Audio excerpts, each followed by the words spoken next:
Hello, everybody, and thank you so much for joining us this Monday evening for Back to Basics workshop, where we're going to be exploring human rights and their relationship with climate change.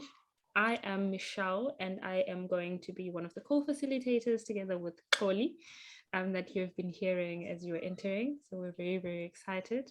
We're the education team, and if it's your first time joining our Back to Basics workshops, we have them um, Every every second month. yes, thank you. We have them every second month, and the whole purpose of the Back to Basics workshops is so we can create a safe space for learning. Then we can build common understandings, common knowledge, and move forward together in the space, because it does tend to be daunting, especially if you're starting out and especially if you work in the space. So we are very, very excited to be going on this journey. This is our second Back to Basics workshop for this um, year. Siabonga says we're being shredded at 6, load shed. Yeah. And okay, we understand that. I'm also just hoping that my power doesn't cut. But we're very, very excited, and yeah. Yeah, I mean, that's the thing. Hey, if you are in South Africa, it's like we're living on the edge of not knowing when the power is going to go out. So thank you, for being here.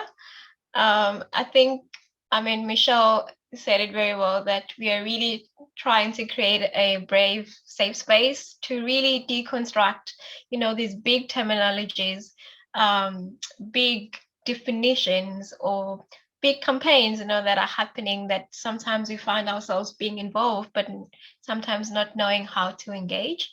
So as the name implies, we really gonna take things back to basic.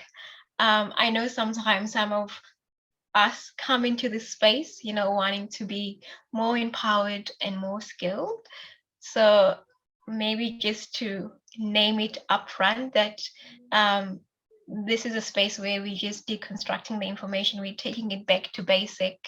So it's not going to be scientific, it's not going to be database. It's basically going to be really back to basic, as the name implies. Yeah. So should we kick it off, Michelle? I think we can, yeah. I just read the presentation. Yay. Yes. So our topic for today is actually looking at the effects of climate change on human rights, but using the EACOP as the case study. Yeah. So how, we're going to engage with each other in this space. As we said that, this is a safe space, but also we want to create a core led space that me and Michelle are now facilitating, but there will be a lot of opportunities where we're all going to engage. And so if you have a question, please raise your hand. So if you go down, and we know, sometimes we take it for granted that, oh, everybody's using Zoom right now, but it might be maybe your first time using the platform Zoom. So if you go below your the box in front of you, the desktop, you will see there are a lot of icons. And at the end, there's one called reaction. And if you click on reaction, there is a button called raise hand. So if you want to contribute, or if you want to ask questions, we really encourage you to use that icon to raise your hand. Because as we said, that as me and Michelle are holding space, but we trust and know that you also hold so much information and knowledge, and we do want to bring that into the space. But in order for that to really work, is that we practice the rule of two. And because some of us come with so much information, with so much knowledge, and often we unintentionally want to take up the space.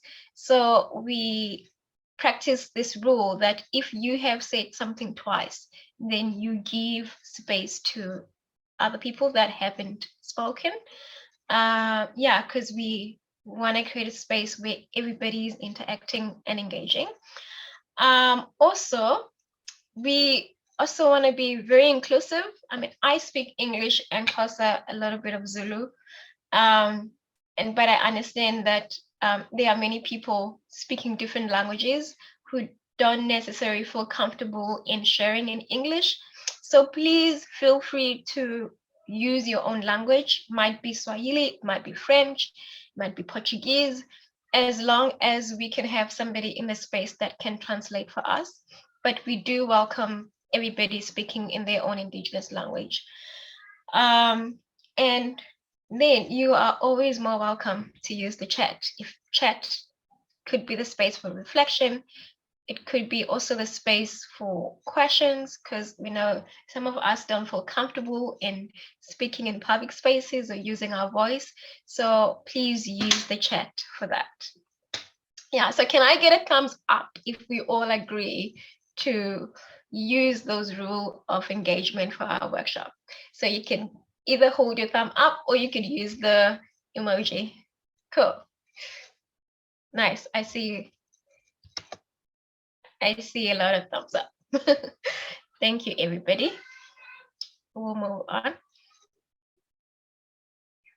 Yeah, so as I said, I mean, today we're really going to be looking at what are human rights, what is climate change, and then we're going to use that to see like how does climate change affect the human right, but using the EACOP, which stands for the East Africa Crude Oil Pipeline.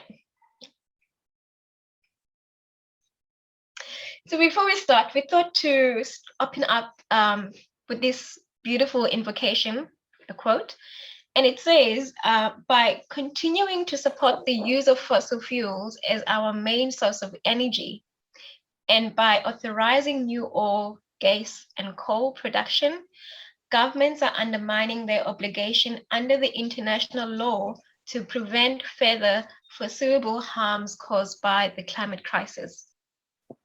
The challenge for the human rights movement is to respond to the climate crisis with the agency and scale of work it demands. Government urgently need to phase out support for fossil fuels in order to meet their human rights obligation to address the climate crisis. So I'm going to read the last part again. So it says, government urgently need to phase out the support for fossil fuels in order to meet the human rights obligation to address the climate crisis. So that little write-up comes from the Human Rights Watch. So now we're going to use the chat. So when you were listening to me saying that, oh, while you are reading this, I'm wondering like, what is coming up on your mind? You know, what are you thinking when you hear that? Especially that last line where it says the government urgently need to phase out the support for fossil fuels in order to meet the human rights obligation to address the climate crisis.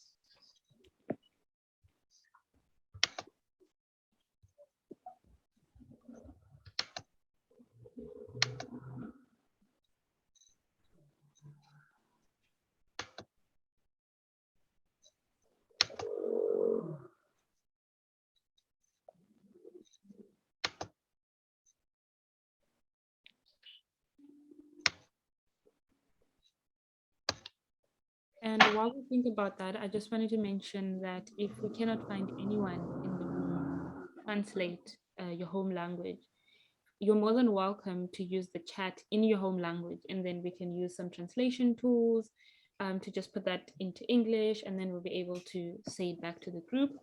So that's another option if we can't find a translator in the room. Otherwise, yeah. Thank you, Michelle, for that. Yeah. Okay, so while you are busy thinking of that, or maybe you are just, reflecting, maybe internally, it's okay. We can move on. So what are human rights? So I mean, being a South African, I hear this word all the time, people saying like, it is my human right, is even like little kids at the age of 5 or 10, they know that they've got a right. They'll say, but it's my right to do this. But what is really this term, called the human rights? I mean, these are the basic rights that belong to everybody in the world, you know, and at every stage of life. So as I said, I mean, in South Africa, like little kids at the age of 5, they're telling you, I have a right to A, B, and C, and adults. So these basic rights, they set the standards of how humans engage with each other and are protected internationally. And the protect, it really is about dignity, giving us dignity. So we have a right to live, we have a right to fresh air, breathing fresh air. We have, I mean, all sorts of different rights, and that gives us dignity to live. And now we're going to define what again is climate change, because as we said before, we're really taking things back to basic. So climate change, it's a change in the average conditions such as temperature and rainfalls in a region over a long period of time. So often like people mix this theory of like weather change, temperature change, seasons change, and climate change also. I mean, people will say, but it's not measured short term. It needs to take a long period of time for it to happen.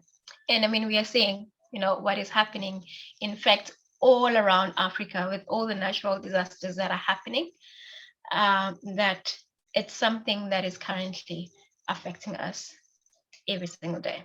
Yeah.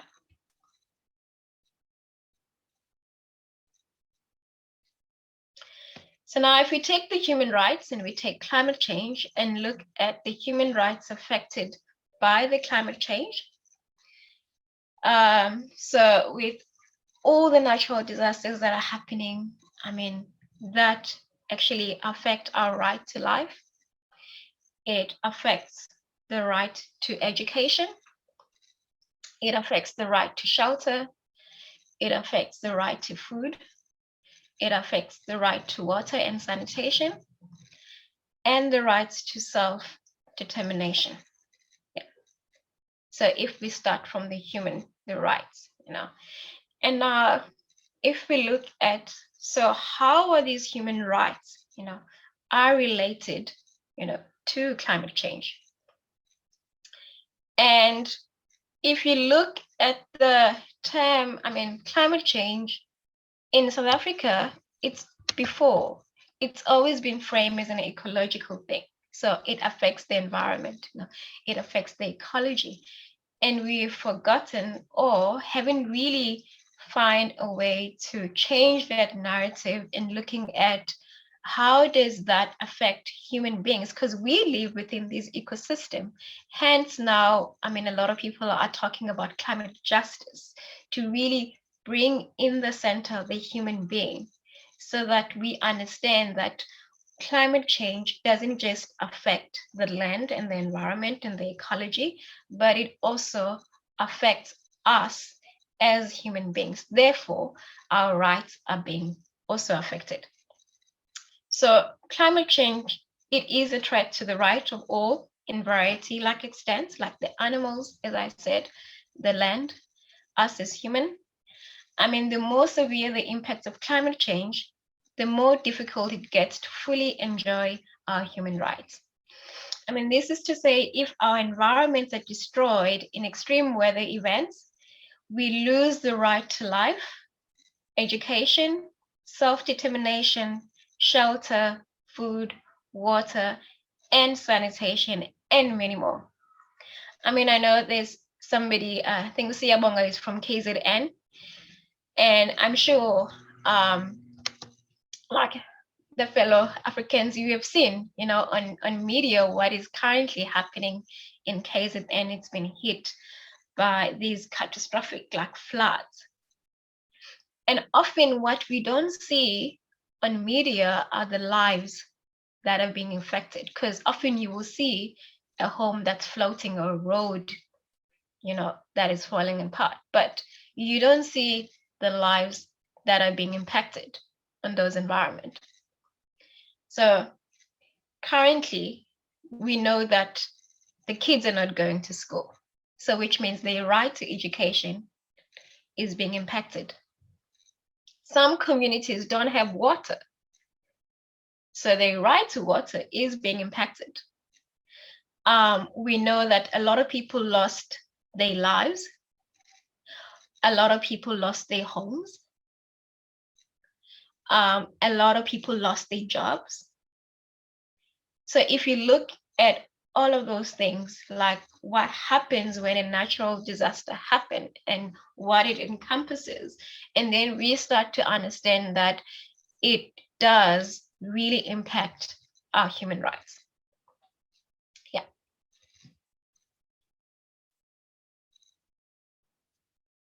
And now we're going to look at, so how does then that influence the EACOP, and Mitchelle is going to take us through all of that.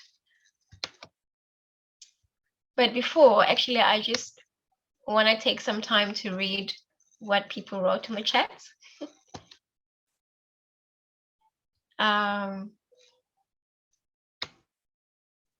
And also, like, if you have any reflection, about what we've just shared, please do use the chat for that. As we said, that as much as we are holding the space, we trust that you're also coming with a wealth of information, a wealth of knowledge. So please do share in the chat.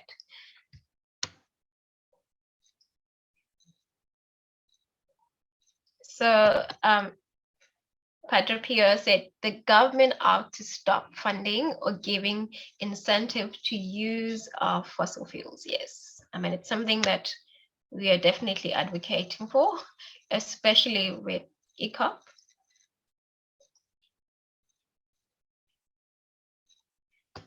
So Litejo said, I want to maybe play the devil's advocate and ask about the practicality of a fossil fuel-free generation, especially in the third world country where alternative methods of power generation are expensive.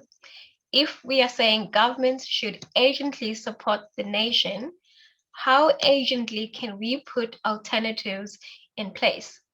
So looking at the turbulent states of the government and the rampant corruption, especially, scroll that down, sorry, especially in South Africa. I mean, that is such a good question. And maybe it's something that, when we open this up to a dialogue, maybe it's something we could look at, I mean, even like taking that, your question, and putting it into the EACOP, because I mean, there is now a debate that's saying that's actually gonna impact the economy. It's gonna bring money to those countries, but then what does it mean, to the lives? What does it mean to the human rights of those that will be directly affected by that? Yeah. So over to you, Mitchelle. Thanks, Xoli. And I think just before we move on to the second part of our workshop, and maybe just to unpack, so now we've sort of looked at human rights and then how they are linked to climate change and what happens when a climate disaster, hits. People lose a lot of their rights. And I think we speak about this also in extreme settings, where now in KwaZulu Natal it is quite extreme that people have lost lives and everything else there is to lose just because of the mudslides, flooding, and heavy rains. But in other parts, we are having people who are dealing with droughts, extreme droughts, and they're having to lose their right to food, because now they cannot get from the land if there is a drought, because then they can't farm. And there's just a lot of different aspects that we can investigate where climate change has impacted the human rights of people from that specific area. So then begs the question, how has climate change affected the human rights in your communities or in communities that might be close to you? So now maybe let's have a chat about that before we move on to the next bit. I saw Mary, you had unmuted. You're more than welcome to unmute and talk to us. So if you are comfortable with contributing, feel free to put your hand up and then you can unmute and go ahead and make your contribution.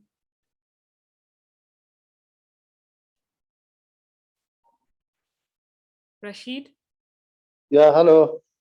Hi, the mic is yours. I hope I'm clear. Very. Yeah, my name is Rashid Mohammed, and I come from uh, uh, an indigenous pastoralist organization based in the arid region of northern Kenya. And I want to speak from a perspective of indigenous pastoralist communities, and therefore picking from where Michelle said how are communities affected by climate change. And coming from a person, as a person who comes from, those arid areas, and I myself as a pastoralist and our community, we have been affected by climate change from two particular approaches I want to say. One is drought. We have experienced severe droughts and recurrent droughts, which has really affected communities. And Michelle mentioned the issue of, they can't get from their land. I think that when she was speaking from maybe an agricultural perspective, but I will speak from a pastoralist and a livestock perspective. Therefore, as a result of severe droughts, our communities have lost thousands and thousands of their livestock due to severe and recurrent droughts. And this is where they drive their livelihood. This is where they get their source of livelihood in terms of even educating their children, in terms of, sustaining their livelihood. So we have experienced a lot of losses around our livestock as a result of severe droughts. And when it rains also, there has been, I'm talking of as recent as this, the month of, late of April, we have had a long dry spell before. And then later on, what happened is that rain came in some particular areas, and then it came as in form of torrential rain, where we experienced heavy flooding. There were even cases of some school children who died in some places, and also massive livestock, where we have even tried to share, proof of that in some platforms where, climate agitators are saying to be there. And I'm speaking from a perspective or an area where it is also a marginal area that has, poor infrastructure in terms of even road. So road accessibility becomes even a problem when we get, because after a long dry spell, it has become now our norm that we receive torrential rains, and then the torrential rains comes as a result of, torrential rain, we receive floods, and then roads become impassable. So you can imagine now preaching to each other even is a problem. So we have lost livelihoods. That's all I can say.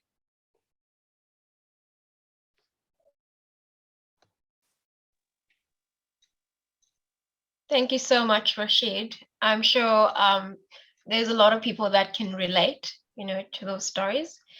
I see that Usiyabonga, also you have your hand up.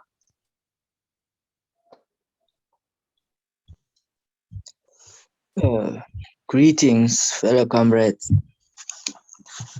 Yes, as you were saying, Michelle, KZN has been having floods. This is the second flooding that we're experiencing. We had the flooding this weekend in a space of a month. And seeing everything happening, it's not only KZN in South Africa that we've been experiencing this. Even in the Eastern Cape, we in PE precisely, it's almost day zero. They in the middle of where they will be running out of water from their taps. Yeah, I was just adding that, nothing more.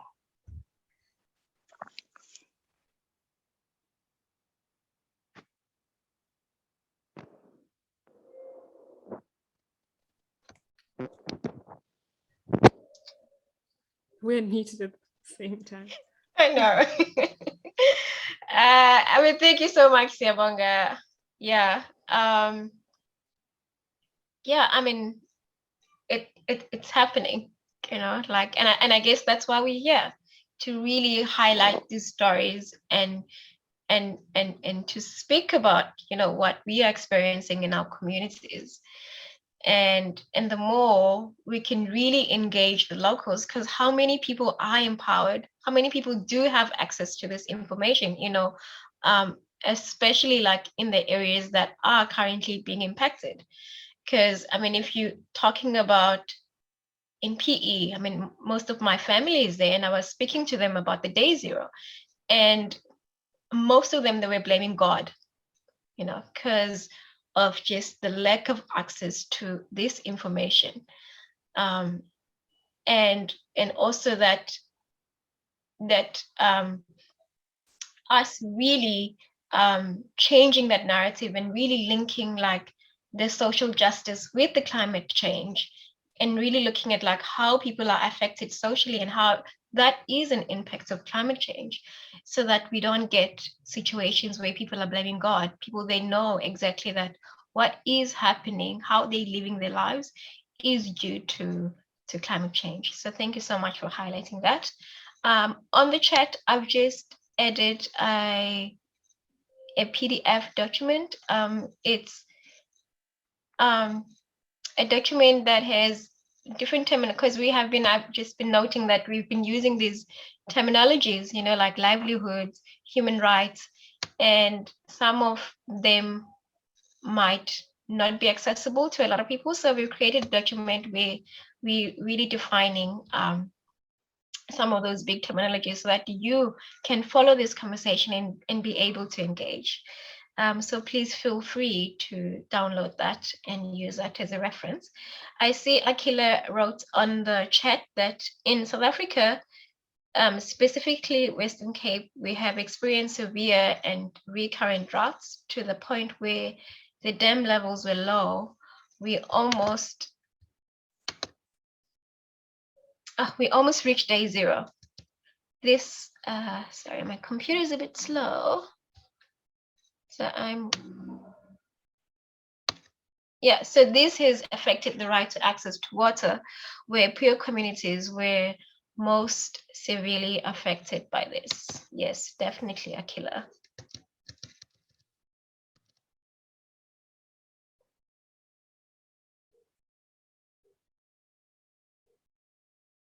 Then I can read Letachos. Letachos says, our experience is quite similar to Rashid's. I work with smallholder farmers in the northeastern district of Mopani in the Limpopo province. This is in South Africa. Their livelihoods have been severely affected.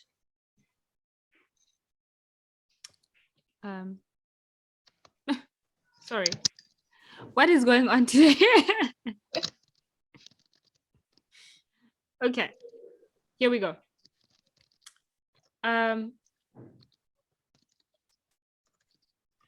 So Letajo says, our experience is quite similar to Rashid's. I work with smallholder farmers in the northeastern district of Mopani in the Limpopo province.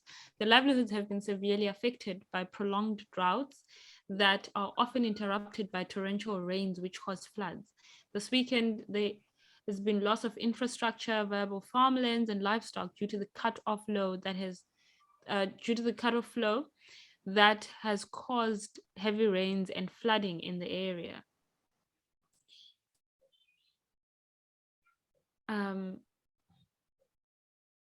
Yes. So I think when you look at climate change from an African perspective, which is something that we don't always get to see looking at mainstream media, you find that a lot of the times it's very difficult to relate, because a lot of the times you hear that climate change is coming, in the next 10 years, we're going to be hit by the effects of climate change. It's just very important to always bring the conversation back to the fact that we are currently experiencing the effects of climate change in Africa in the varying degrees, from flooding to droughts to everything that we've just mentioned. I think Padrepio is still here. Padrepio, I did see your hand. I'd like to give you an opportunity to contribute, so the mic is yours. Okay, thank you very much. Well, I want to give some perspective based on what I've seen here in Uganda. We've had in the recent past, as recent as 2020, during the period of coronavirus, when the COVID was in the area, like we happened to have an unprecedented rise in the levels of our lake here, Lake Victoria. And a lot of people on the shores of Lake Victoria really got affected. I mean, there are people who had been living in their homes for years and years and years, and these are areas which were relatively dry areas. I mean, you would have thought that maybe they were in safe zones. But then for like 3 months, water levels rose, and people lost homes, people who had invested in their homes, people who are living, most of the fishermen, even these what you might call rich people, most of them who buy like land on the shores of lakes and build those mega houses. People's homes got destroyed. I mean, schools. I mean, these are incidents which are up to now, people are still feeling the impact of the rise in the water levels. And then there's an area, a district called Nakasongola. No, it is Kayunga, in Kayunga district. I usually used to have some work there. But then all of a sudden, there's a road. It was a big road which we used to use to go there to access some village. I mean, that road got completely blocked by water. It became almost a lake. I mean, there were whatever electric poles which had been planted along the road, all of them got submerged in water. And then our UNRWA, the ministry, the government agency which is responsible for roads authority, had to even put their boats for people to cross. And this was a road, like a clear road that we've had been using for like years. But even up to now, the water levels they gradually are reducing, but still it's almost a mini lake. And we still have to get boats in a road which we used to pass using cars, like normally. It's now covered with water. And then, of course, we've also had instances of a drought in the northern part of Uganda. I mean, these people have gotten dry spells which have really killed animals. Animals have died. And then those people in the northern area, most of them, especially in the Karamoja region, their livelihoods are mostly based on cattle keeping. They are pastoralists. I mean, these people have lost their animals. Well, of course, that would mean that even their life, their food, milk. I mean, of course, the death of animals has also caused the death of life, cause of whatever loss of lives to people, and also to children have lost their parents. And of course, even, Karamoja region is like one of the remotest regions in Uganda. I mean, people are still a bit remote, but there had been some developments that are being put in place. But then whenever such incidents happen, I mean, people in those areas even lose the morale to continue maybe going to the schools that have been set up. So they kind of end up trying to cater to save their lives, instead of maybe trying to maybe go attend schools. Maybe people have put their churches, so people resort to not even embracing the small developments that are being put there. So they end up, losing all that. I mean, in trying to save their lives. So yeah, that's that's the cases I can talk about in Uganda. Thank you very much. Thank you, Pedrepio. And I think that also just highlights the interrelatedness of climate change, human rights, and the way that, we cannot separate climate change and its effects from people. Like I think time has come and passed now where people spoke about climate change from a perspective of just the environmental harms that come from it, because we are part of nature and nature is a part of us. So if we've got the destruction of our environments, it directly affects how we're able to survive and maybe even interact, right? So here we're really just hearing about the loss of life and the loss of livelihoods, the loss of, I think it also stretches to the loss of sense of self, even just because now everything that you know no longer exists or is no longer in your reach. So thank you so much for sharing that. I did see a comment in the chat, but I'm going to give Calvin an opportunity first, and then we're going to go on to the chat. Calvin?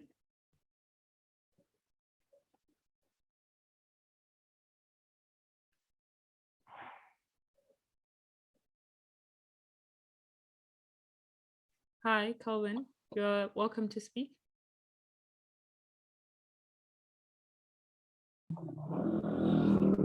Hello. Hi, we can hear you.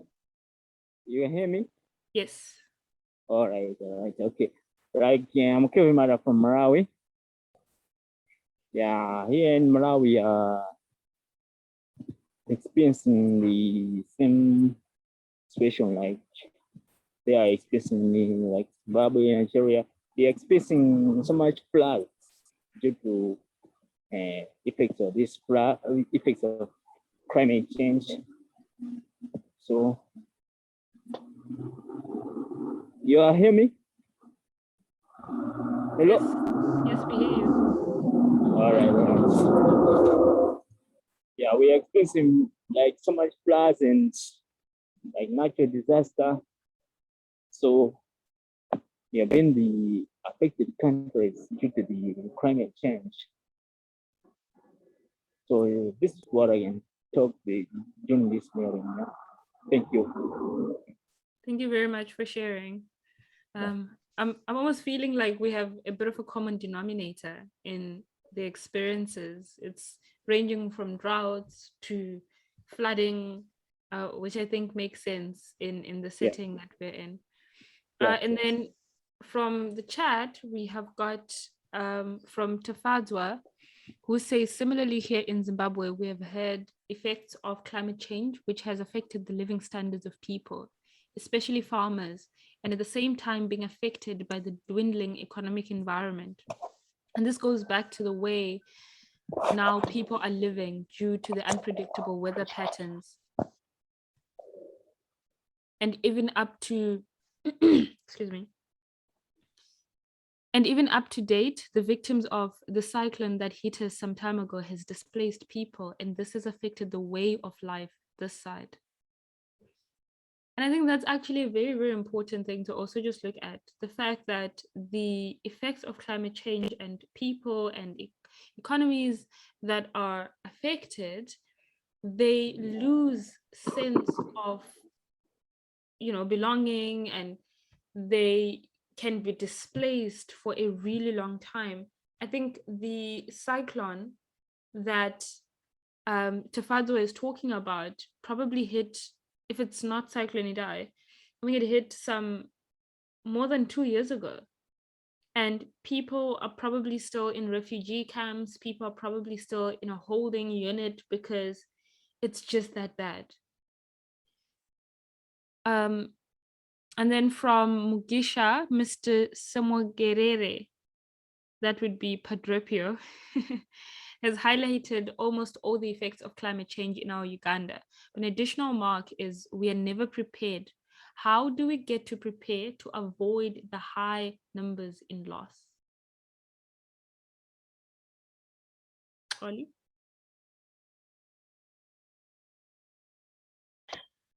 I'm thinking maybe like let's get into the case study and then see, how then we can engage with all of these questions, because there's still a question from Letajo saying like, well, how do we really just transition, with the corrupt government, the lack of accountability in the transition that is currently happening, and then how do we then prepare, for these natural disasters? And I know, I don't know if you're following the journey to the COP27. I mean, there's a lot of conversation around loss and damage, which I think probably we'll touch base on, because I mean, this case study also will bridge on that. So I'm thinking like, let's get into the case study, and then at the end, we can then find a ways of answering some of these questions. Cool. So now we want to look at the case study, and that is the East Africa Crude Oil Pipeline, or EACOP for short. And this is a proposed pipeline that will be transporting crude oil from Hoima, Uganda to Tanga in Tanzania. And then we're just going to be exploring what it is, the effects that it's going to have, and then a campaign that is centered around stopping the East Africa Crude Oil Pipeline, which is on social media, is #StopUganda. That is, no, #Stop EACOP. Do not stop Uganda. We love Uganda. So that's what we're going to be exploring in this part of the session. And before we do, I just want to play this video and then we can move from there. So please let me know if you can hear the sound from this.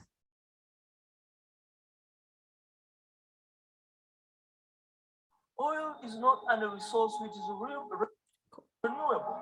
They will extract it after like 20 years, it will be finished. But they cannot bring back the land.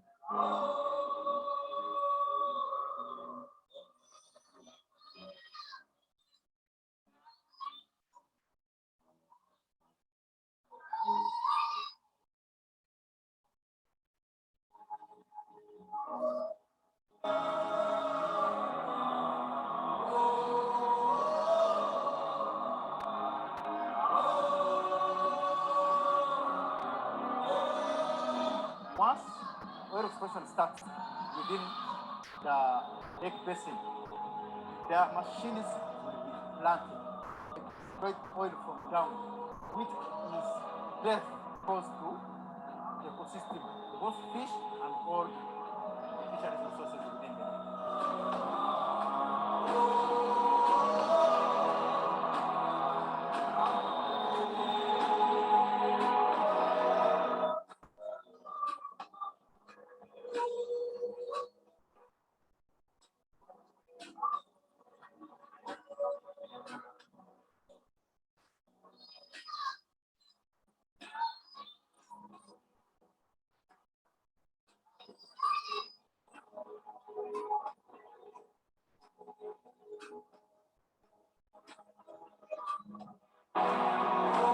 The government is not defending us. They are only defending those who are coming. They are defending oil. The only thing to do now is to mobilize the community.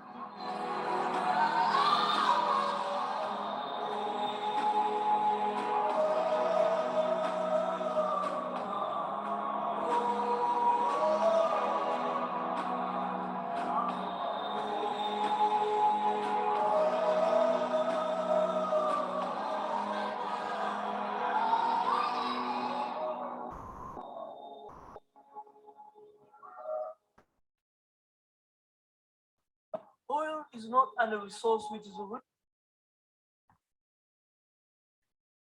Cool. So we've established that EACOP stands for East African Crude Oil Pipeline, and we've also seen that it is a proposed heated pipeline which is aimed to transport oil from Uganda to the port of Tanga in Tanzania.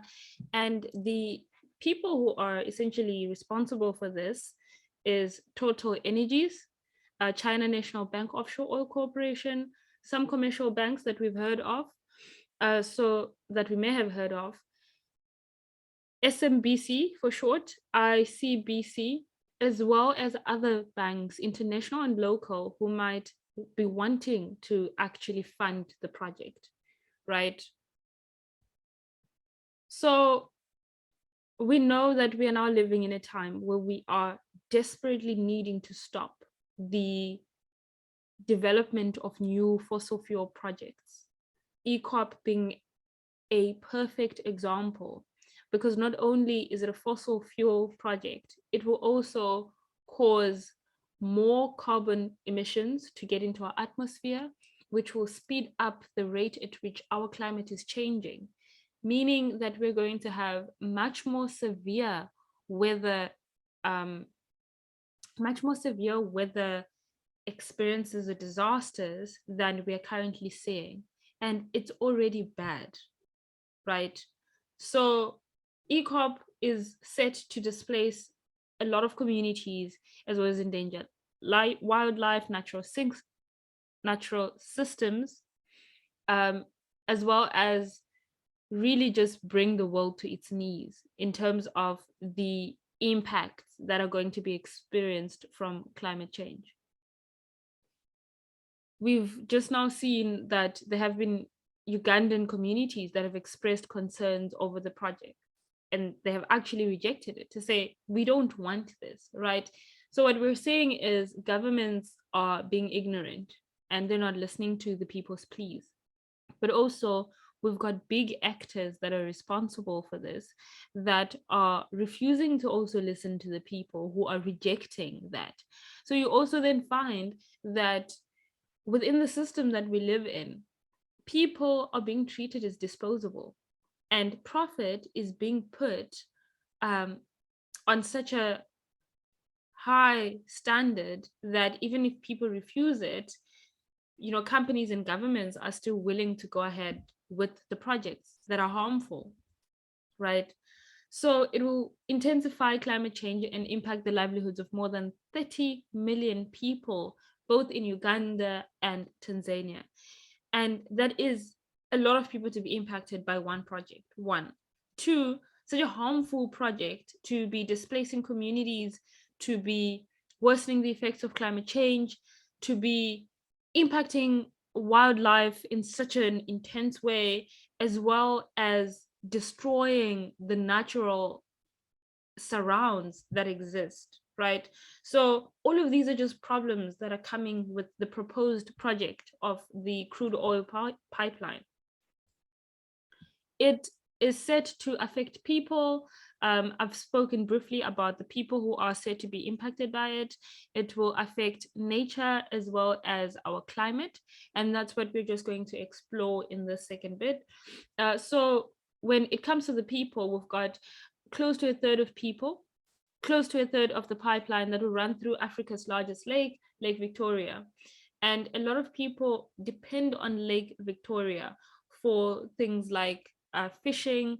Tilapia comes from the lake, and we've got a farm, Victoria Farm, that mainly deals with the farming of fish. So if this goes ahead, it means that that in itself is disrupted, and people who depend on fishing, for example, would need to look for a different thing to depend on, right? Which, if you're looking at 30 million people who are needing to find something else to do with their lives because some few companies decided they wanted oil, first, I don't think that's very fair. But also, it also just goes to show how destructive this project is. We've got the pipeline that is set to cross more than 200 rivers and run through thousands of farms. That again is a problem, because it running through thousands of farms means those people are going to be displaced as well.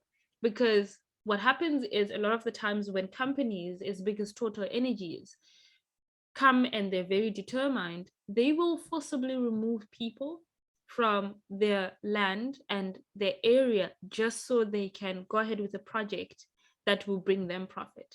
So again, we see a very big problem there. Another thing is that because of where it's going to run through, right? Any spill or leak is going to be very, very bad for the freshwater sources and the millions that depend on them. So if there's a spill or there's a leak, we saw it a couple of years ago, maybe 2, when there was a massive oil spill in, was it the Gulf of Mexico?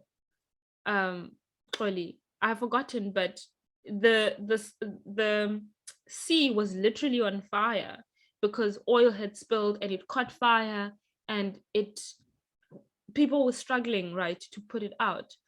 And thank you for that. And it really is so close to people's livelihoods. It's very, very close to people having to be very terribly affected. So we spoke earlier about how climate change is affecting the human rights of people. And now we've got actual people who are contributing to the displacement of people as well, right?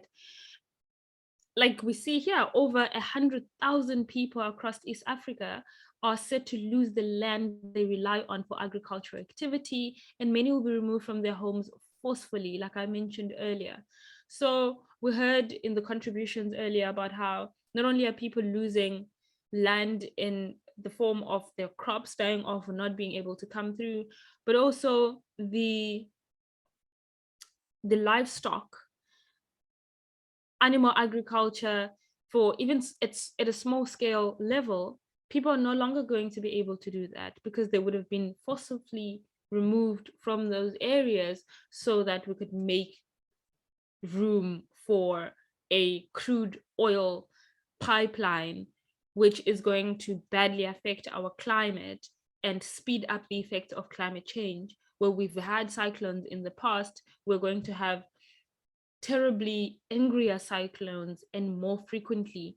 But we've had droughts in the past.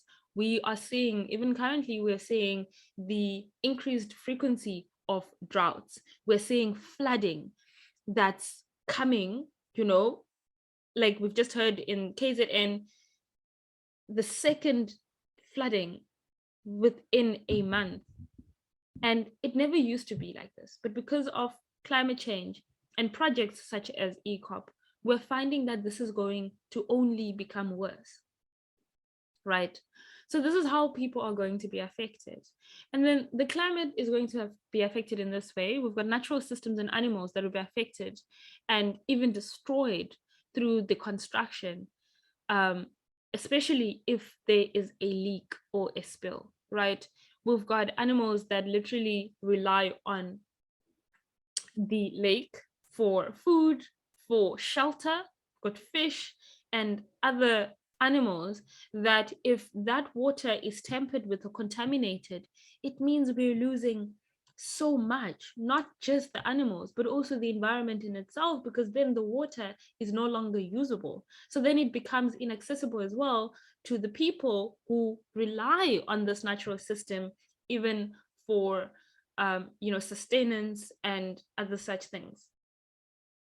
We've heard so many times, maybe even in the news, in articles, whatever it could have been, we've heard that scientists have come out and said we only have about 10 years left to lessen our carbon emissions if we want to avoid the worst effects of climate change.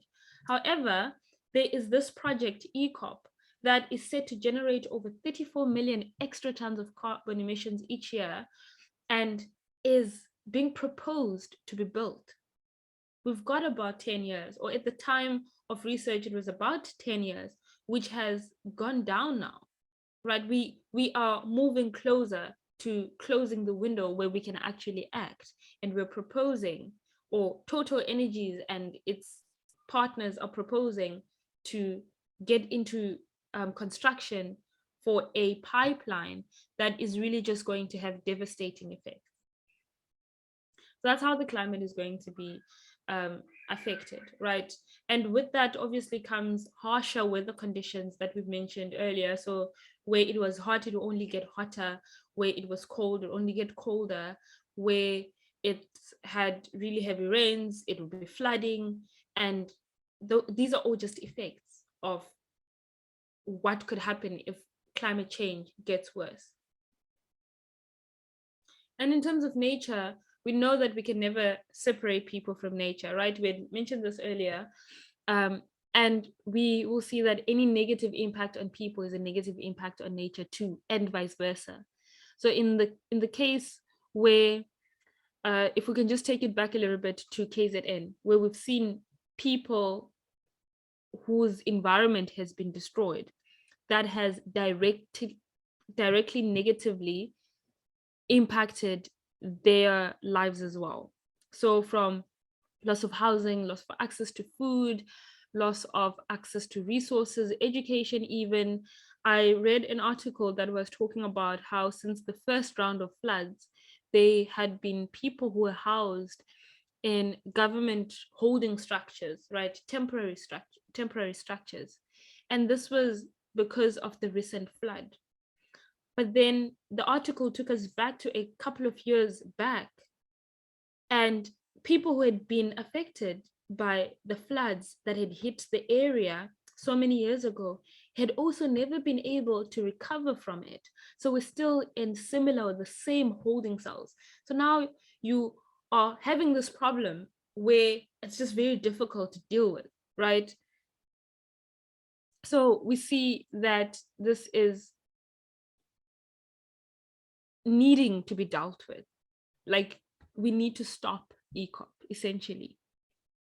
It is also a threat to one of the most ecologically diverse and wildlife rich areas in the world.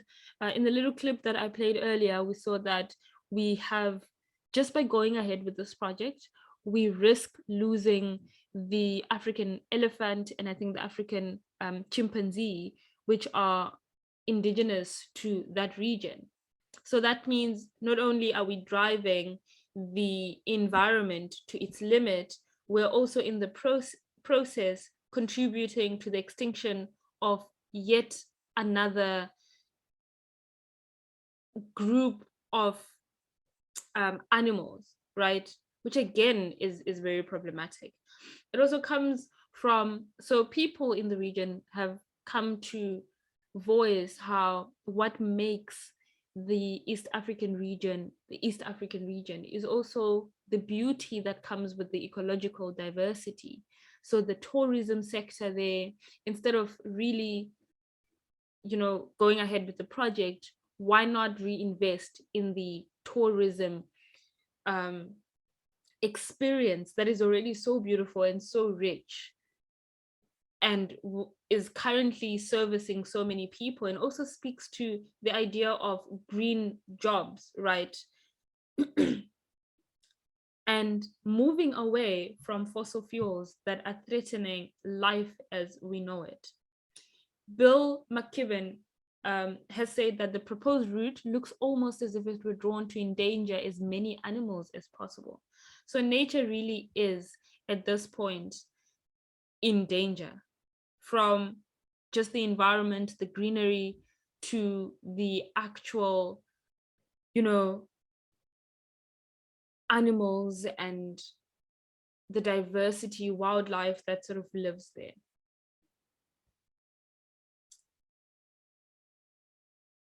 And this is, I don't think there exists, one of the arguments that's been used with governments and even these companies who are proposing this is that there will be economic gain and people are going to be serviced. And that's a myth that I think we should even unpack. And I want to sort of do this to Xoli again and pass over the mic, because I feel like I've also been speaking a little bit too long now, and just unpack that aspect. Yes. Of it. Thank you so much, Michelle. I mean, I'm seeing on the chat also there's a dialogue that's happening, and Lara was asking, like, how far along is the project, and have they already signed contracts or even started work? And then there was a reply that said contracts have been signed. And I mean, this is a sad part, because while I was also doing some research on this project, I saw that there are a lot of people living in the villages who are not able to read, who are actually manipulated and forced to sign these contracts, because just of the lack of information. And also there has been financial compensation used as part of the manipulation, because of course, if you have a family living in poverty, not able to survive, and then here comes somebody from one of these big companies promising them heaven and earth, of course they're going to choose money, over their home, because for them maybe that is the escape to poverty. And it's something that, especially from our fellow activists from the East Africa, and it's something that we should be really looking close at, of like, how do we really engage and empower and educate, the people in the villages that don't have access to this information, so that they have a choice and they have the knowledge and know really what does it mean when you need to sell your home and to be displaced and to be moved into a different, because I saw a lot of people saying, well, I'm going to buy land. But I was thinking, like, where are you going to buy land? Would that land be as rich as your current home? Would it be able to provide, food, shelter? And that's just the sad part. But another thing that's coming up for me is this thing around power. Because often, I saw also in the chat of saying, like, this is a recurrent of what we are saying. Even like in South Africa, we ACA is currently in a litigation against government to stop them to build a new coal-powered electricity. But we've seen, with the Kolobeni community, how when people come together and join forces, how we can really overpower the government. And I think it's something that we should always remember, that we are the power. So even though the government has the finances and the money, but if we can all mobilize and come together as one voice, we do have power to overpower them and stop this from happening. I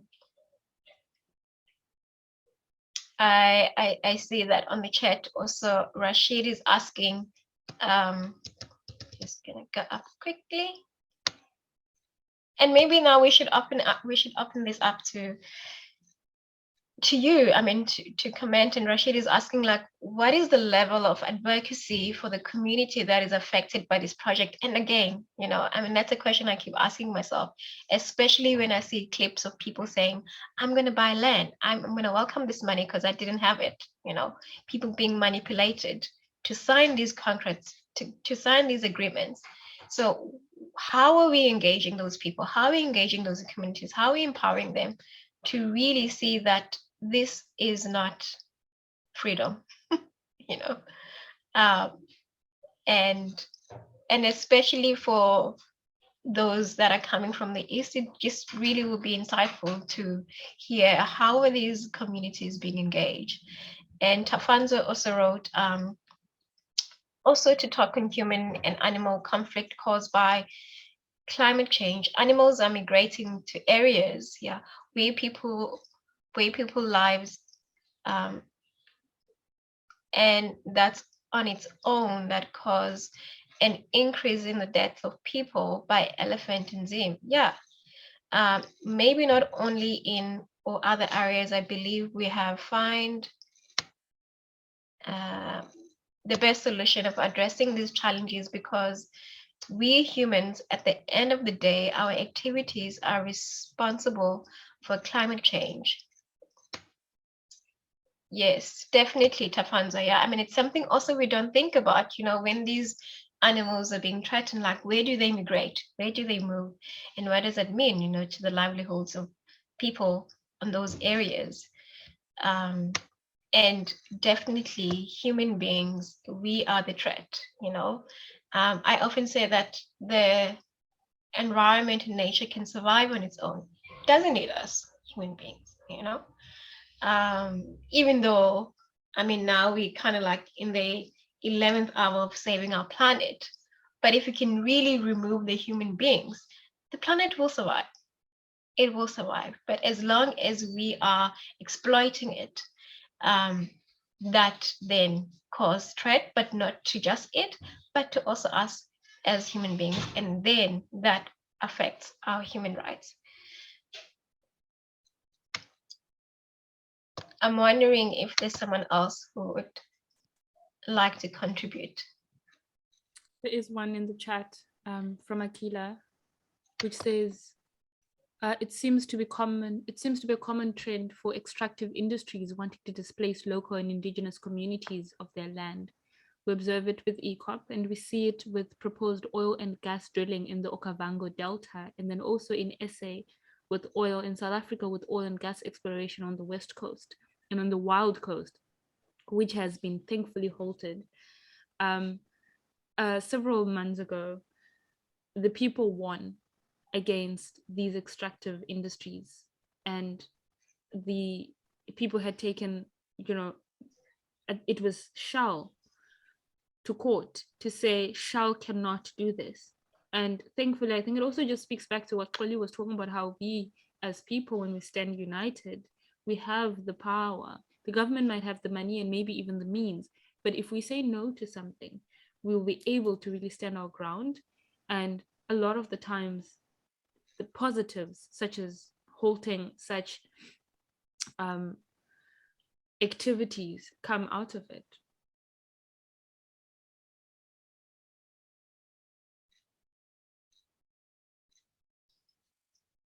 And then back to you, Xoli. Yeah, I see also on the chat, Pedrapia wrote that, well, advocacy is mostly from the NGOs and the local people, most of the politicians and traditional leaders are, oh, I lost that because a new chat came. Yeah, traditional leaders are not much bothered by the project. And then Rashid wrote that, isn't it not right to amplify the voices of climate justice agitators in East Africa around this project? Of course, and that's why we're here. I mean, we are in South Africa. This project is not going to affect us, but it is actually will impact us. And that's why we're creating these spaces where we really talk about this and amplify, the stories and what is happening and the impact it will have both on the ecology, but also on the human rights.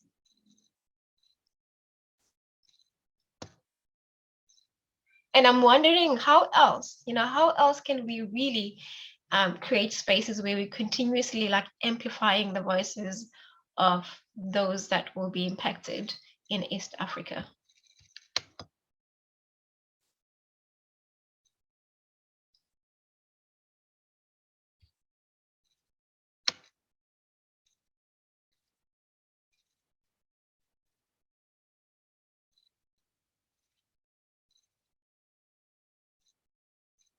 Oh, I see Lara says, would love to contribute in any plans to somehow stop this thing.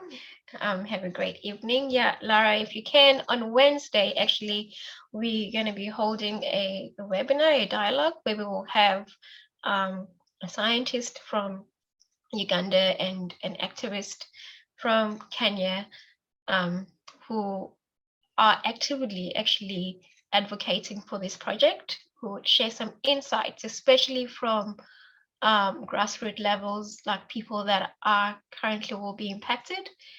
Yeah, so if you can join on Wednesday, please do so, because I think it's going to be really interesting hearing, from the voices of those that will be impacted.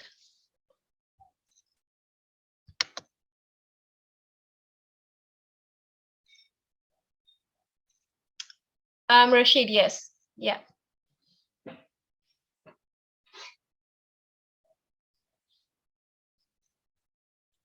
And Tafazo says, I think the people should take a firm stand against the stances taken by some governments. And I believe there should be a dialogue of all civil society organizations in Africa to address and have to ask for donor funds to reach the affected areas and educate people on the effects of our activities.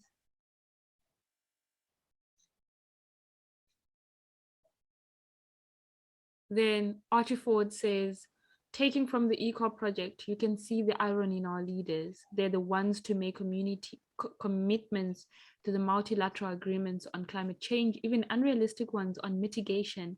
At the same time, they approve deals around core expansion, oil explorations, and other such things.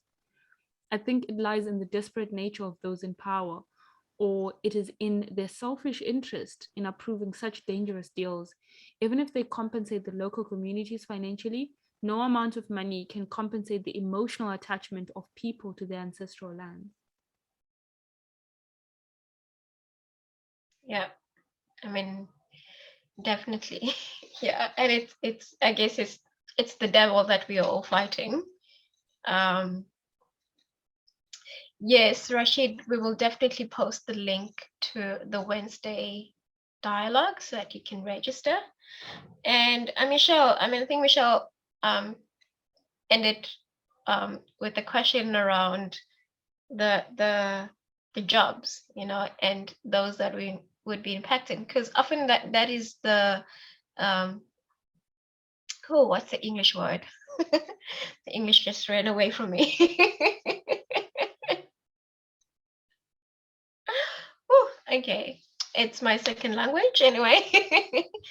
But argument, yeah, that's the word I'm looking for, and so a lot of people are arguing that, this project is really gonna contribute to the economy of East Africa. But if you look at it, there's been data and stats that are saying that it's gonna create 5,000 jobs.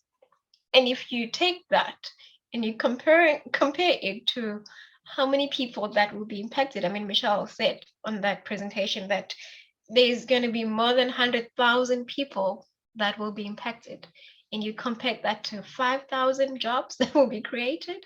There's not even a way of weighing that, And then also one thing I guess we need to look at is who will profit from this project, because it's often something that we don't think about, but who really owns a lot of shares in it? And Michelle has said, like Total, where is it based? It's US and Canada. China also will take on majority of the profits. And then what will the community, what will the people in East Africa gain? Probably not not even 5% of the profits.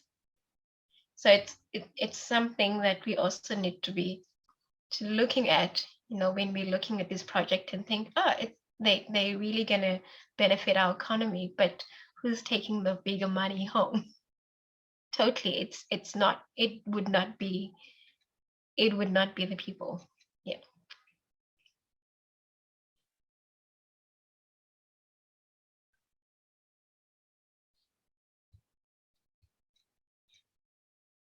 The people are left with the short end of the stick, with all of the problems that come with the project and none of the so-called benefits. And that again signifies why it is so important to stop EACOP and really just put people first, which is something that these companies in extractive industries have not been doing, right? They have been exploring and wanting to just take at the expense of, we've heard earlier from Akila, the expense of indigenous communities. And it's just not right. Yes, Rashid, the presentation will be shared via email. And I think now we can just sort of move into time where we can just reflect, maybe even share your thoughts and feelings about EACOP. You can share your reflections You can maybe even share your understanding about everything that we've just gone through for the past hour and some minutes. Padrepio? Yes, hello. I understand I said something before. I don't want to seem to be saying a lot of stuff on the platform, but I want to say a little bit about what I know about the ECO project, the whole project at large. What has happened so far, they have already made the final investment decision, and Total, I think Total and Sinok are the largest shareholders in this project. And I understand that Total has they have pledged to make an investment of about $15 billion within the next 5 years. But the final investment decision that was done was simply like kicking off the work to begin. Like that was the meaning of the final investment decision. And I understand by now already some funds have been actually released by the responsible Total actually. And even jobs, I mean, people who are supposed to do work, to work in that project, those projects of building the pipelines and whatever, jobs have already begun being announced, and people have applied, some people have already even done interviews. So basically right now, I can say that the work has already started progressing. But on a positive note, last time I saw some clip. Some people were talking to the president of France, President Macron, and they were telling him, "Why are you letting Total do this?" Okay, they were environmentalists also. They were French, I think. So they were telling him, "Why are you letting this happen? Why are you letting Total do this in Uganda?" Of course, it was like the government of France doesn't have anything to do with Total. We are not funding it in any way. We are not supporting it in any way. So they are doing their thing as Total. And another thing I can say is that the advocacy is there, but I think the advocacy is not so much in the media.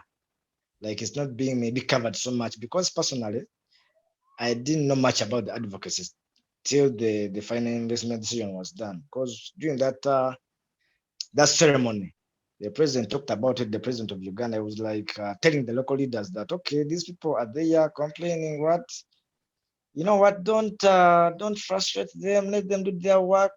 So like he was a bit commanding them, telling the local leaders. You know, the local leaders have done so much against this advocacy. They are the people, those traditional leaders, because for them, this pipeline, they are seeing it as something that is going to develop their regions at large. But then, of course, it's affecting them in another way, because Lake Albert is like the major water supply in that region. It's called the Albertine region. And some of these some of these activities are going to be directly being done from Lake Albert, and of course Maction Falls, because the one of Maction Falls, I think I've seen it. Maction Falls is like the biggest game park in Uganda with a vast whatever flora and fauna, but the animals have been displaced, animals have died. And yeah, about the advocacy, it's there, but I think it's not so much covered by the media. It's not so much in the media, but it's there. I would say it's on a low key. Yeah, that's what I can say about that.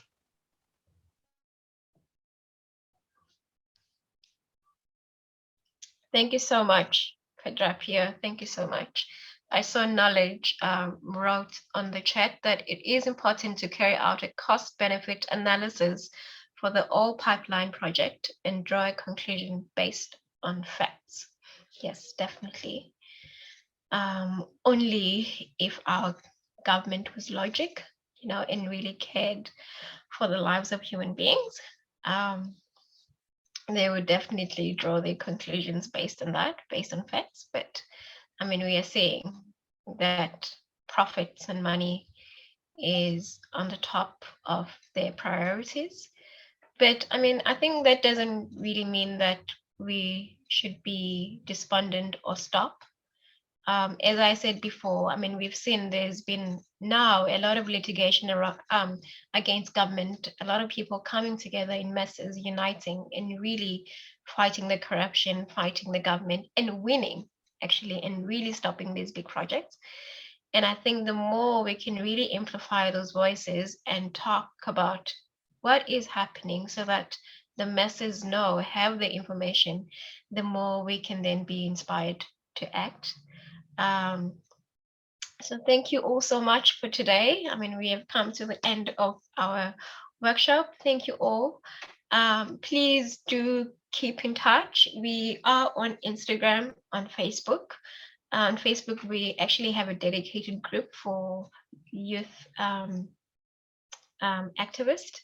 And I also shared our WhatsApp group, which is also another space to engage, with like-minded people. And that's a space where we share all of this information, but also create opportunities where you can also amplify your own voices and the stories that you carry.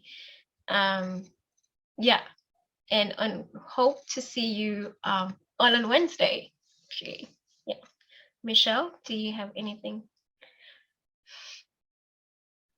I only have to say that the resource that we had today, we're going to email it, including all of the links that have been mentioned. So links to our Facebook and our social media, other social media, as well as the links to join the different groups, the different things that we do, and also the link to Wednesday's dialogue, where we are going to have the people that have been mentioned by Xoli, who are very active in the project, and they're going to be able to give us first-hand information around EACOP and the campaigning and the advocacy that is happening around that.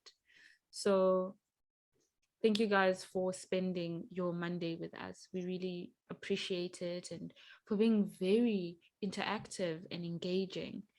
And I've learned so much from this session, and thank you again.